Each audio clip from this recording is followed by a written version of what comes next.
This is the Business of Leadership Series Minute with your host, the best-selling author of Don't Buy a Duck and founder of MarketingStrategyHero.com, Derek Champagne. Tell me more about your leadership style or some of the top lessons that you've learned either through self-leadership or from leading and motivating a team and how that relates to culture as well. Like, how do you build that? Culture, man, I love that. You know, as we've worked in growing our team, I think one of the things that I assumed was that culture would just emanate, culture would just happen.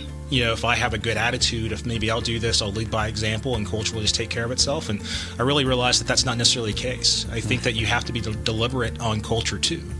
And it's almost kind of like, a marriage. Marriages can get old and stale when you're not taking deliberate action to make your marriage work.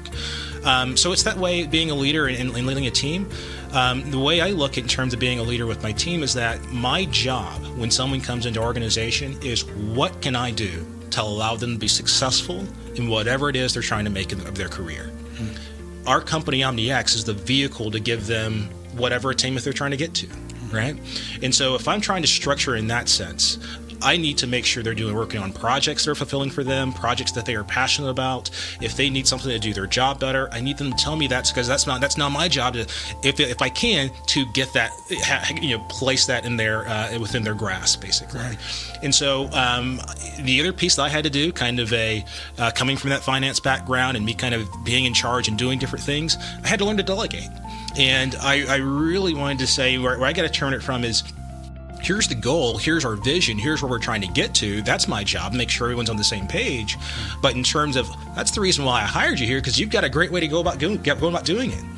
And what I had to kind of, what I worked on a lot is realizing that just because someone didn't do it your way, didn't mean they did it the wrong way. There's a good chance that their way was better than the way you were doing it. That's why you hired them, right? And so I really want to be a leader in terms of, here's what our vision is, and let me get out of the way. You go and you do it, and hey, here's what it is, and take me out. Because I found out many times I was the one that was the bottleneck. I was the one messing things up. Let me get out of the way. Sure.